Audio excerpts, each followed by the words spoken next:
I can't take it anymore. You okay? Was that her guitar, Yuga? Nuh-uh! That's the sound of her stomach growling! That makes the thing I forgot to tell Roman even more important. Roman! If you're feeling snacky, tap the bottom of your guitar! She can't hear me.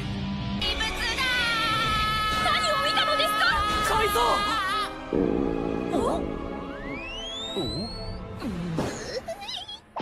ロミン君？ご飯よこせ！万が一空腹を知らせる我慢タイマーの警告を無視し、腹ペコが限界に達するような事態に至れば、辺り一面をカレー地獄にしてしまうのです。どういう設定だよ！ピコーンピコーンピコーン。我慢タイマーが Names, but I can't put my finger on it.